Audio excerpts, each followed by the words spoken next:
10 points for anyone who knows who the kid in this picture is. It is, yeah. Oh yeah, oh I didn't see that. All right, 5 points then, because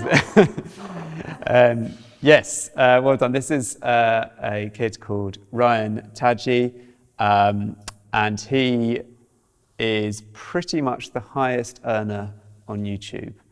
In 2019, he brought in $26 million, and in 2018 it was $22 million. I don't know what it was for any years after that.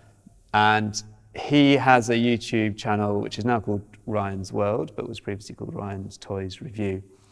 And they release a new video every day, which is basically him unboxing toys, playing with them, giving it a bit of review. His videos in totality have been watched 44 billion times. And one video, I can't remember the name, but has racked up over 2 billion views on its own.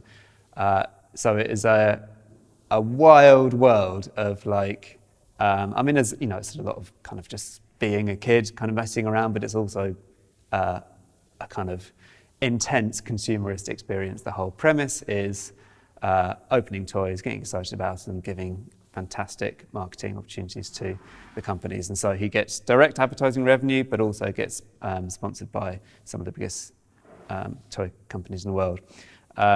So it's, yeah, quite a different world to where many of us might have grown up, and the concepts we're used to.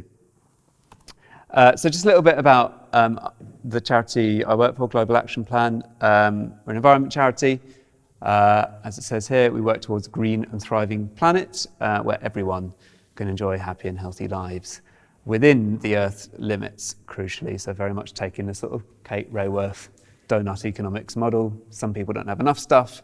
The planet needs to have less demands placed upon it, and we need to live in that nice, safe donut.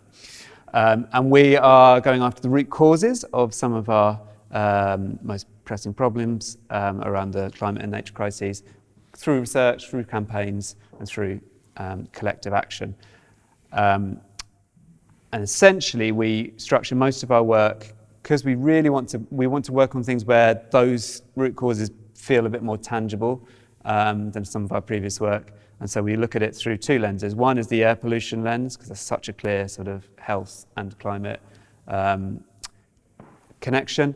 And the other is what we call post-consumerism. So how do we imagine, create, challenge, create a world which is different to the one we see today, where the economies are overwhelmingly based on the consumption of more and more stuff and an unfair amount of consumption by the rich. So that is where this work kind of sits. That is a picture of an icebreaker, because I want to do a icebreaker. I don't know which one. It's not Boaty McBoatface, the actual real one. But yeah, just a quick question for you all. This is, I guess, for the adults in the room. But when you were growing up, how many adverts do you think you were exposed to, on average, during the course of a day on telly?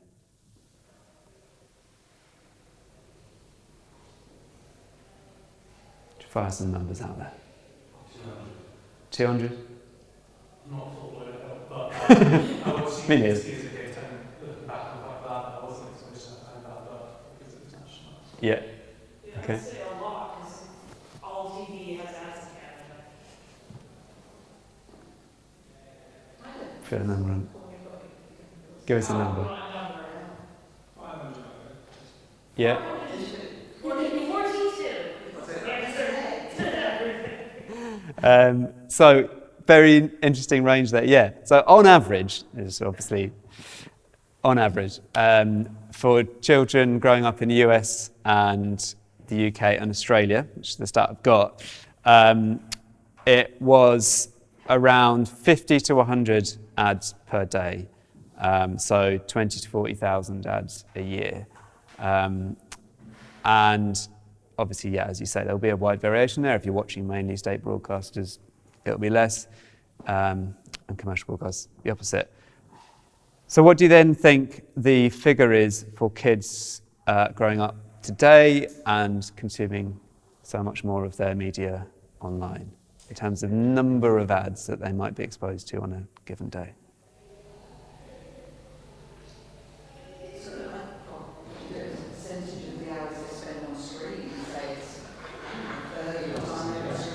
Okay. Yeah. So very, very conservatively, as far as we can tell, we think kids are exposed to at least 1,300 ads per day, and that's based on the number of ads that turn up per minute on just scrolling one social media channel.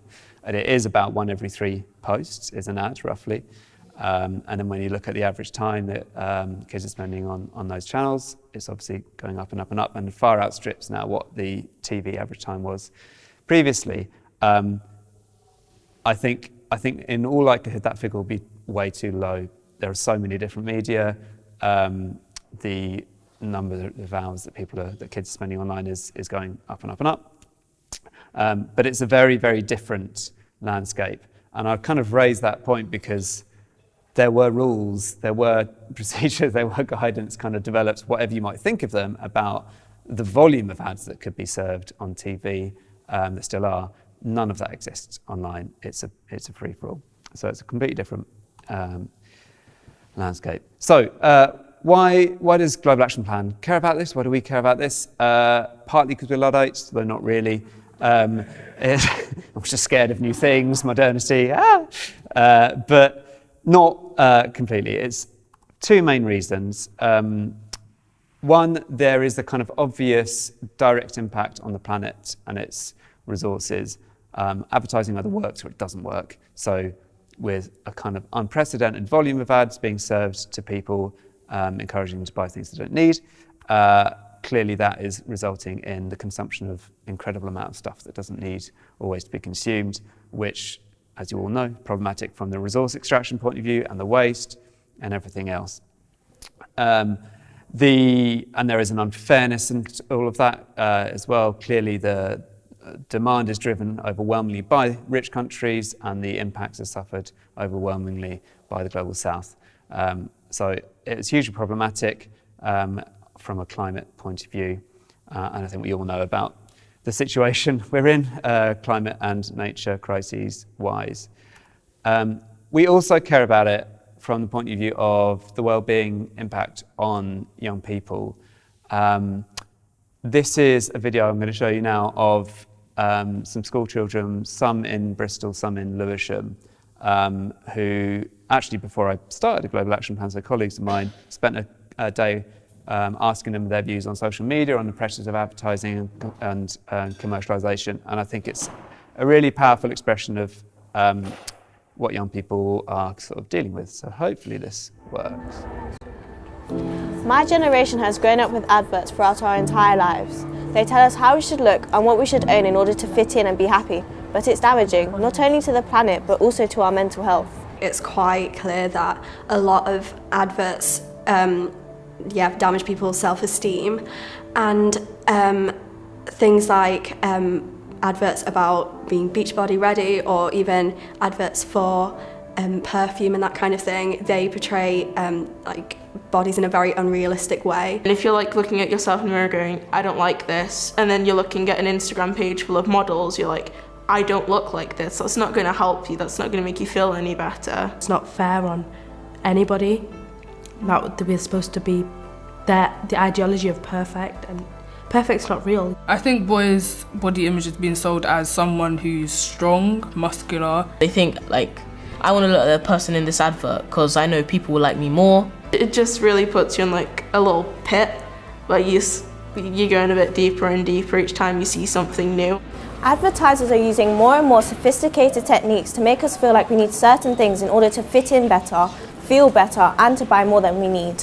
Popularity is directly involved in like what we buy and the things that we have. It kind of leads to this idea that if you have all these products, you're going to be more successful and it's going to be easier for you. It's a huge pressure for people my age to have to afford new clothes, shoes, cosmetics, and it really affects them mentally. I definitely think that advertisers purposely choose vulnerable people to promote their products to, just purely because it's easier to get them to want to buy it. The advertisers feel that they need to make us feel insecure, so we have to buy their things. Even though we are young, we have minds of our own and we can make our own decisions. But it's hard when advertisers tell us that we have to lose weight to look good or wear specific brands to fit in. It's not only just looks now, it's also a fake personality and an unrealistic personality. I think especially with YouTube influencers, there's a whole look, there's a way that you present yourself and the way you speak. You start to pressure yourself and then you doubt yourself. Trust is becoming a big issue among people our sort of age who can't tell whether they're being sold something or not, and are trying increasingly hard to distinguish between the two. The pressure that people put on themselves, it does come from seeing these things over and over again. It's just really horrible how companies are willing to do that as a way to get money and feel comfortable with putting across these messages all over social media and all over billboards and things, sort of aware that they're damaging people's self-esteem but will benefit financially from that. Advertisers and influencers need to realise that they're targeting people who are still developing themselves, and you're affecting their lives, sometimes in ways that are negative and confusing, and you should know that, and you should think about that.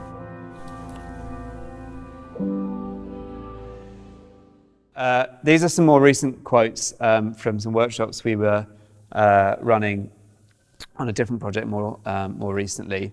And this is kind of more specifically about the culture of what we're calling buy now, get next day, but is increasingly becoming buy now, get today. And again, we're hearing very similar things coming from young people. It speaks for itself. Can anyone not see that if I need to read it out? We're all good.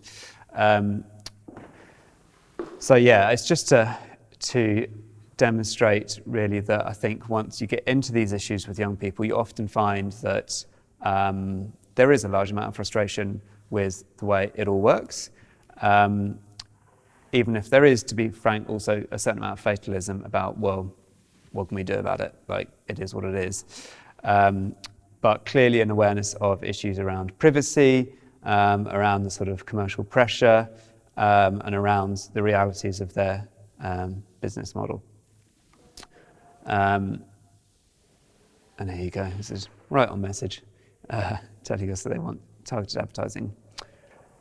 So that really gets to the heart of why we're working on all of this. It's an issue of direct harm to the planet, it's an issue of direct harm to young people's well-being, and frankly to everybody's well-being, but we're focused on young people. So that's the guy from Mad Men. What do we mean by advertising? Just to take it all the way back, and this is not a new problem. This is a very famous book about the advertising and marketing world by J.K. Galbraith, and in which the definition is given that advertising is the act of contriving human wants in order to achieve ongoing demand for things once basic needs have been adequately met. And when you see it sort of set out like that, it's just straightforwardly inconsistent with a habitable planet, really. But there we go. So that's what we're talking about it. We're very alive to the fact that marketers have always found ways to be sneaky, to advertise in unusual places, to target people. Way before the internet was a thing. Targeting is not new. Putting billboards in the right sort of places, advertising in certain newspapers, running radio ads at certain times, all the rest of it. Targeting itself is not new. And that is kind of what happened in the early days of the internet. The adverts that were first placed on the internet were these kind of banner ads, and they were relevant to the context in which they were seen. So if you went on a news website, and there was an article about, I don't know, Australia, there might be an advert for Australian holidays in there, and everybody who went to read that page would see the same advert. Much the same, really, as a newspaper ad. That was kind of how it started. But obviously, the internet, unlike TV and newspapers and radio, is different in a number of ways. But one fairly fundamental way is that information can flow both ways. So instead of the adverts only being broadcast, and that famous old adage about 50% of advertising working, but no one knowing which 50%, that kind of started to change once marketers realised that via the internet they had the ability to learn how people were reacting, to learn what people were doing and predict how they might react. And that is really what was what gave birth to surveillance advertising. Again, this is a term that campaigners have kind of created. Obviously, the industry don't use the term surveillance advertising, but they use the term targeted, personalised advertising, useful advertising.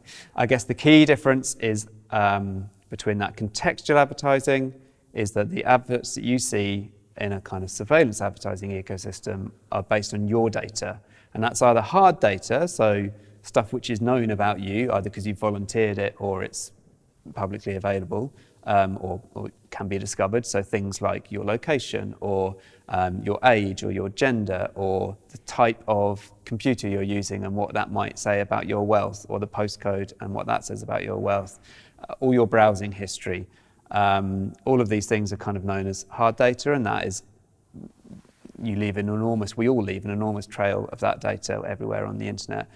There's also inferred data, so data which is, or things which are inferred about you based on what people a bit like you do. So people at the same stage of life, people with similar friends, maybe your friends have been browsing for certain products, so it's likely that you'll be into that sort of product. Maybe you're at the stage of life where you're recently married and all of your friends on Facebook are posting pictures of babies, and it's like, right, well, they're probably going to be into baby stuff. So those are examples of like inferred data, where it's not an actual thing which is known about you, but it can be kind of predicted, guessed, based on what people a lot like you are doing. And that really is the foundations upon which the advertising that we see today is built. And just to give one kind of stat, the only number I think I've put in this presentation, so I tried to stay away from graphs and numbers. By one estimation, on average, by the time a kid in America turns 13, the ad tech companies, the people who operate the technology behind which sits behind all of the advertising that ultimately you see, hold 72 million points of data about a 13-year-old. Now, some of that data will be rubbish, it's not like these guys get everything right, but it just goes to illustrate the scale of the surveillance that we're all under, including, in this case, children. And while there are rules and laws, particularly in America, about the extent to which it is legal to process and profile the data of under 13s, and those laws have now been copied and enhanced in Europe and to an extent in the UK. The reality is that there's no enforcement of that, and it makes huge commercial sense. Even if you don't actually use that data to serve, a 13-year-old is not going to be spending very much money compared to a 25-year-old, but it is incredibly valuable to know as much about those people from as early an age as possible. So it's a fairly kind of eye-watering number, really. So what is the data holding companies? Yeah, ad tech, which is a murky system, which I don't pretend to understand the totality of at all.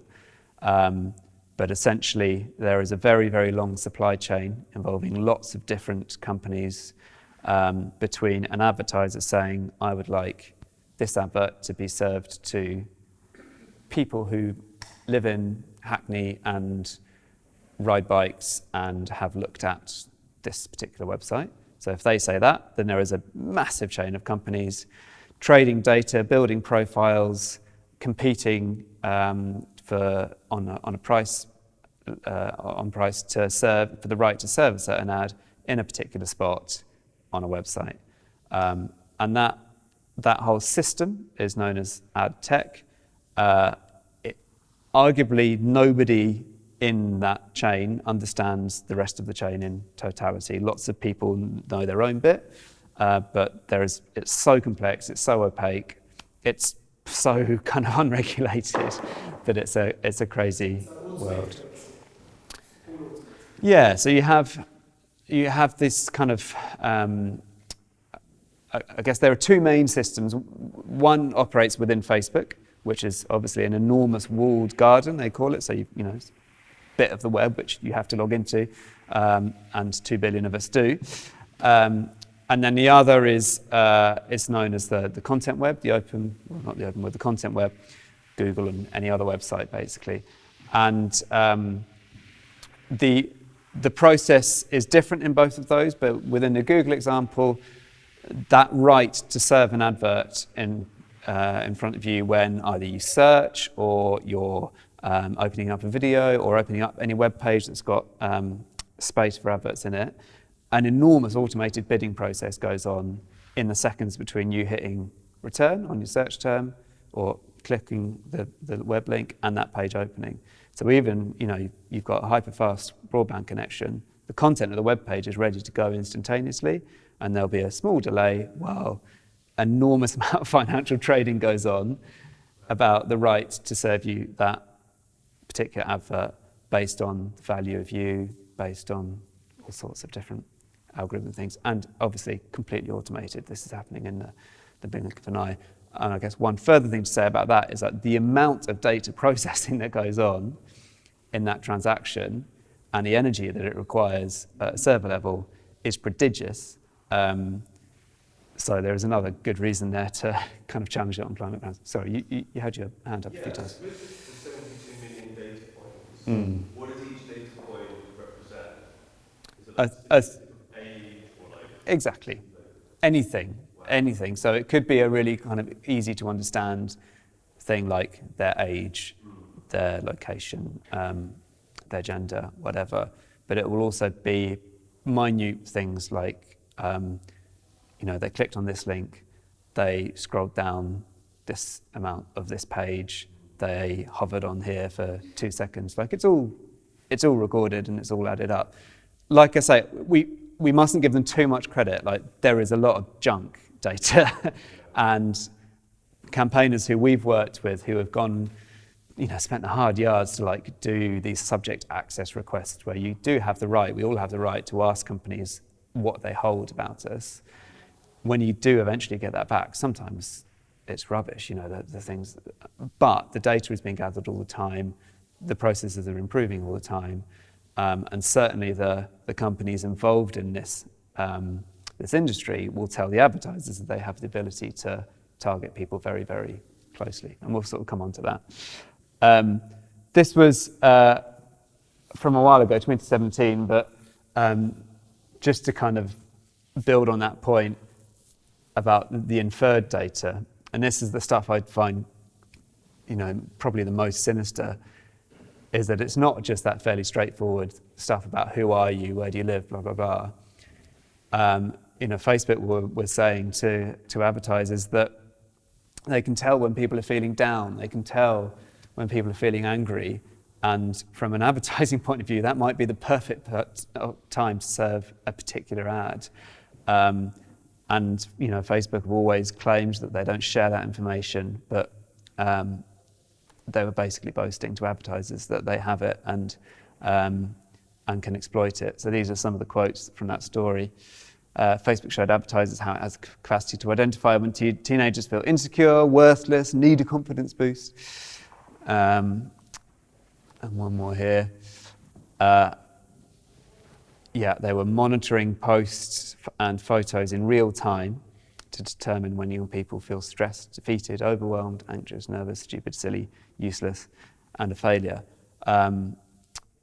So it's a really capitalism will find a way, basically, if there's a thing that can be exploited in terms of mood and emotion, it will be.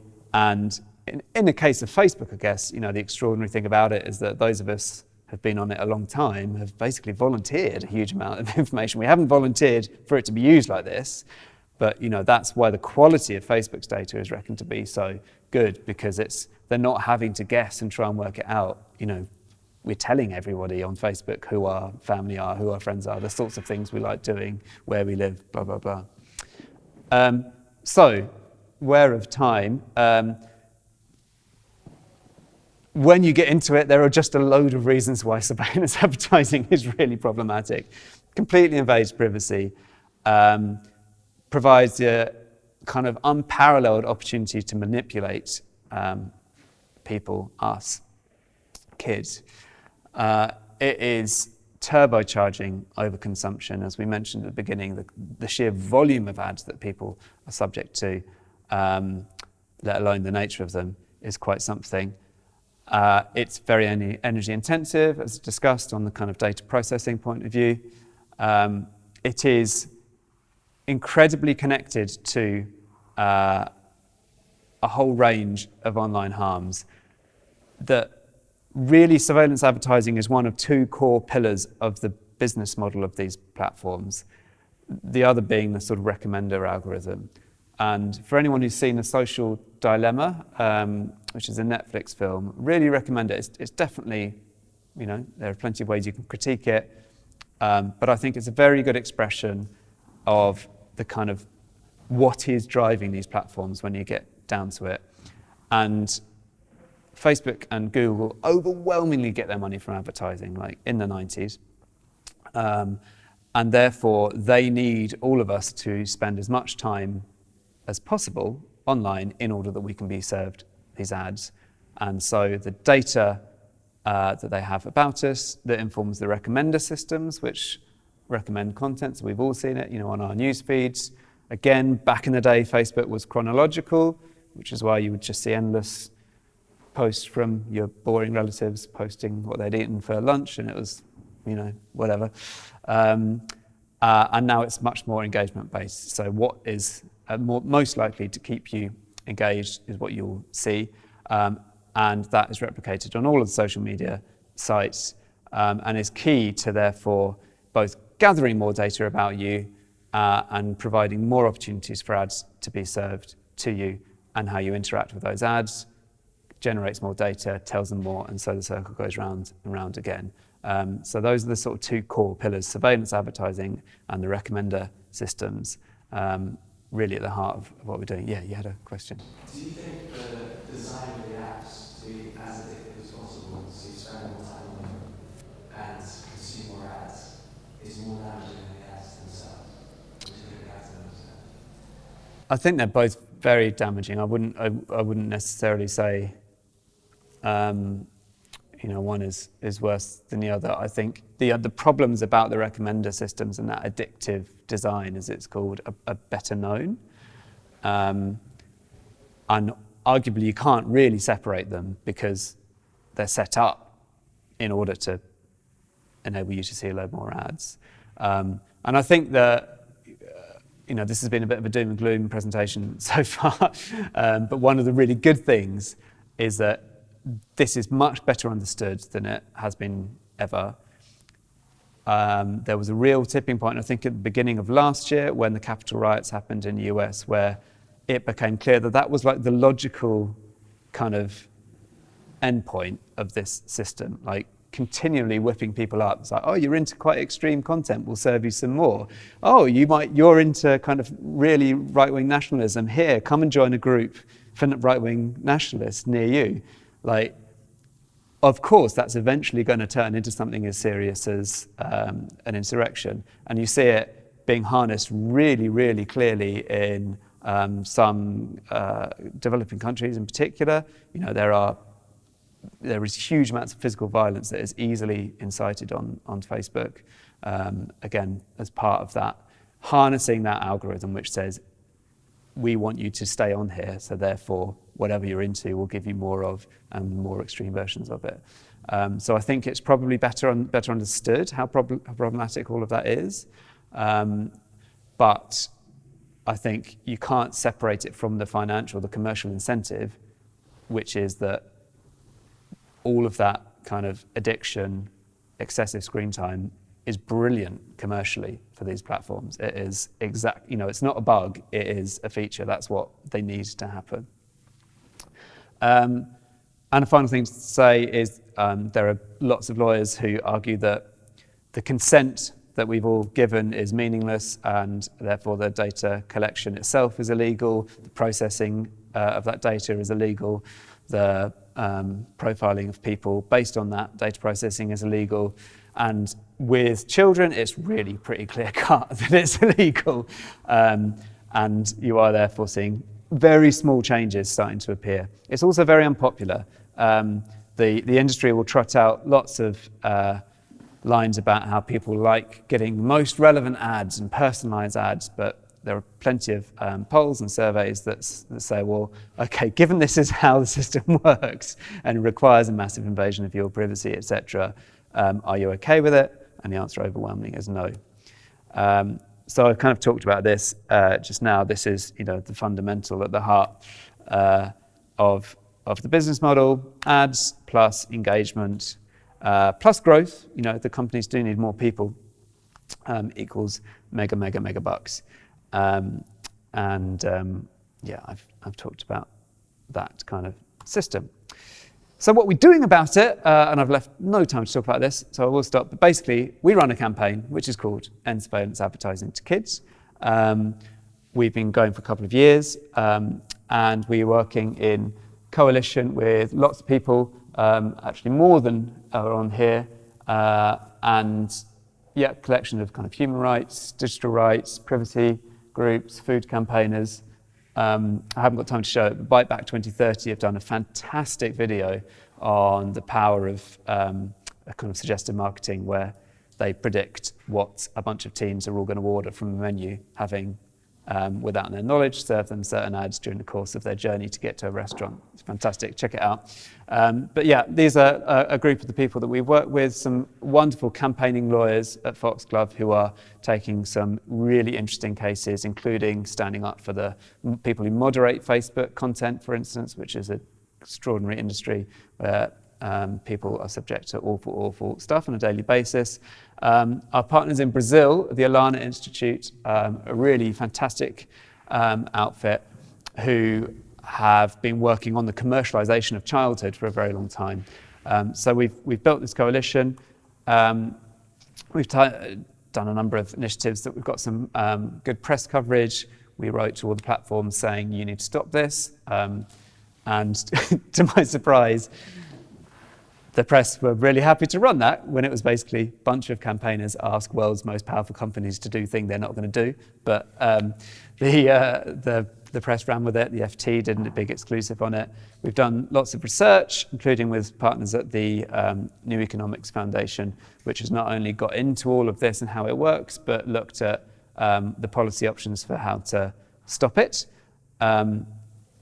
We have worked with some of the big petition sites, including Some of Us, to try and crowdsource the stories of parents as they relate to their kids' use of the internet. Clearly, we're focused on advertising, and the policy things that we're suggesting are about advertising. But you can't, when you're talking to normal people about it, no one experiences the internet just through advertising. As you're saying, there are so many different things connected to it, and that site is a pretty harrowing collection, really, of some of the impacts. Ironically, when I took this screenshot from the Daily Mail, because I've got an ad blocker on, none of the adverts showed up. This is a piece of research we did at the end of last year, where we thought we'd had a big campaign win. Facebook in July last year made a big announcement about how they were restricting advertisers' ability to target teens with specific characteristics. So an advertiser could no longer go onto Facebook and say, I want this to appear on teens who like Justin Bieber or whatever. all of that was being removed, Facebook said, because they'd listened to child rights campaigners and privacy advocates and people like us. So we're all very pleased about that. And then we got some nagging doubts. So why would they really do this? And we worked with some quite cool hacker types, researchers, and essentially all they've done is taken that in-house. And if anything, it's become more effective. So rather than an advertiser saying, I would like to target this group of people, Facebook's algorithm takes the advert and optimizes it for the group that it thinks will be most receptive to it. So an advertiser in the old system might make the wrong call, might be choosing the wrong people. Facebook's algorithm tests and tests and tests and tests until it finds the right people. So we ran some tests to see if that was happening with under 18s, and it was. And so the Daily Mail and various others wrote about that. Yeah. This is my last slide, but I won't talk about any of this in detail. This is just to say there are some good things happening, though none of them go far enough. Probably the most promising development is in Europe, something called the Digital Services Act, a huge piece of regulation, but there has now, within that act, there is provision to make adverts to minors, surveillance advertising to minors kind of opt in, and we'll see how that's enforced, but it's a big step forward. It's not enough. Joe Biden did say in his State of the Union address that targeted advertising needs to go as well, so some of the people we're working with in the States have had a big win there.